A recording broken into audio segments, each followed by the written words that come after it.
दोस्तों आगे डिबेट में आप वरिष्ठ पत्रकार आशुतोष को गोदी एंकर अंजनाम कश्यप और बीजेपी सांसद सुधांशु त्रिवेदी की शानदार धुलाई करते हुए देखेंगे। इस डिबेट में राम मंदिर का मुद्दा उठाते हुए बीजेपी सांसद ने विपक्ष पर कई निशाने साधे, जिसमें राम मंदिर प्राण प्रतिष्ठा का आमंत्रण ठुकराने का भी आरोप लगाया। लेकिन वरिष्ठ पत्रकार आशुतोष ने बीजेपी सांसद की बोलती जिस तरह बंद की है वो देखने लायक है। वीडियो के आखिर में तो आशुतोष इतना गुस्सा हो गए कि बीजेपी सांसद को धोते हुए उनका हिंदू मुस्लिम एजेंडा पूरी तरह एक्सपोज कर दिया, जिस पर जनता ने भी उनका तालियां बजाकर जोश बढ़ाया। चलिए आपको आगे की डिबेट दिखाते हैं। आशुतोष जी, क्या बीजेपी अपने प्राण बचाने के लिए 24 के लिए ये राम मंदिर में पूजन करा रही है, या फिर कोर्ट से आया एक फैसला जिस पर तेजी से काम हुआ और आज कई सारे ऐसे भी श्री रविशंकर को भी कोर्ट करना होगा। वो कह रहे हैं कि रामेश्वर में तो प्रभु राम ने पहले खुद ही शिव की मूर्ति लगाई, मतलब शिवलिंग लगाई, उसके बाद वहां मंदिर बना। अच्छा, तो बोलने को तो बहुत कुछ है। देखिए 1949 में जब ये कहा गया और सुप्रीम कोर्ट ने कहा, मैंने नहीं कहा, सुप्रीम कोर्ट ने कहा कि एक षड्यंत्र करके आपने भगवान राम की मूर्ति को आप प्रतिष्ठापित किया। तो अगर आप सच कहने का साहस आपके अंदर नहीं है, आप झूठ बोल के, आप साजिश करके अगर आप पॉलिटिक्स करते हैं, तो कोई भी पॉलिटिकल पार्टी साजिश करे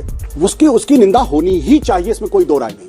सवाल यह है कि जब धर्म राजनीति के केंद्र में आ जाती है और जिस तरीके से धर्म को राजनीति के केंद्र में लाने का काम किया गया है वो देश के लिए नुकसानदायक है।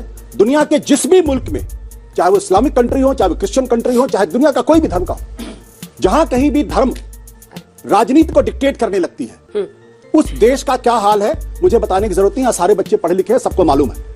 हमारे यहां हिंदू धर्म के अंदर राजा का काम बिल्कुल स्पष्ट है, ऋषि का काम बिल्कुल स्पष्ट है, क्षत्रिय का काम बिल्कुल स्पष्ट, सबके काम स्पष्ट है। कहां यह लिखा हुआ है कि धर्म ने राजनीति को दिशा निर्देश करने की कोशिश की? कहां है राम के उसमें कहां है?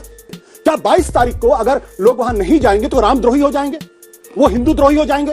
ये कौन सी व्याख्या है? जिस मुल्क में कहा जाता है कण-कण में भगवान है, वहां अगर आज आप एक मूर्ति विशेष की पूजा नहीं करेंगे तो आप धर्म विरोधी हो गए। और हमारे यहां तो वो परंपरा है जहां पे चारवाक ने तो वेदों के बारे में क्या कहा सबको मालूम है।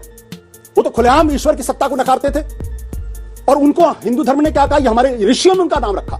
तो जो धर्म इतना विशाल है उसको आप सिर्फ 22 जनवरी को जोड़ देंगे और उनके आधार पर तय कर देंगे, तो मैं तो साफ कहता हूं कि भारतीय जनता पार्टी हो या आचार्य प्रमोद कृष्णम हो, कहीं ना कहीं ये देश का बहुत बड़ा नुकसान कर रहे हैं। वो तमाम राजनीतिक पार्टियां जो इस ट्रैप में आ रही हैं वो भी इस देश का नुकसान कर रही हैं। अगर इतना ही है तो हिंदू धर्म के जो सबसे बड़े धर्मगुरु माने जाते हैं 4 शंकराचार्य, वो क्यों नहीं आ रहे? 2 शंकराचार्यों ने क्यों कहा शास्त्रों के हिसाब से नहीं हो रहा है? और अगर प्राण प्रतिष्ठा करनी तो राजा को करनी चाहिए या फिर जो हमारे धर्मगुरु उनको करनी चाहिए? भाई का जवाब दीजिए। 1949 में आपने कोर्ट किया, आपने कहा कि क्षम से वहां पर मूर्तियां रख दी गई थी, ऐसा सुप्रीम कोर्ट ने कहा। 2019 में आप, ये तो ऐतिहासिक तथ्य है। 2019 में कोर्ट ने क्या कहा वो आपने नहीं बताया। सुप्रीम कोर्ट ने अपने जजमेंट में लिखा हुआ। हाँ, ये 2019 में उसी सुप्रीम कोर्ट ने क्या कहा? उसी जजमेंट में ये लिखा हुआ है। लेकिन ये कहा ना कि वहां मंदिर बने और सरकार को कहा कि एक ट्रस्ट बनाइए। मुझे अपनी बात, 3 चीजों का जिक्र है उस सुप्रीम कोर्ट के उस जजमेंट में। पहली चीज 1949 में जो रामलला की मूर्ति रखी गई वो षड्यंत्र के तहत रखी गई। ये सुप्रीम कोर्ट का जजमेंट है, मेरा जजमेंट नहीं है। बाबरी मस्जिद जो गिराई गई उसको अपराध बताया गया, ये मेरा कहना नहीं है, तो सुप्रीम कोर्ट का कहना है। पढ़ ली, सारे बच्चों को पढ़ना चाहिए उसको। मस्जिद को, किसी मंदिर को तोड़ के मस्जिद नहीं बनाएगी, इसके सबूत नहीं मिले। वहां इस तरीके के जरूर हैं कि कुछ देवी देवताओं को कुछ मिले।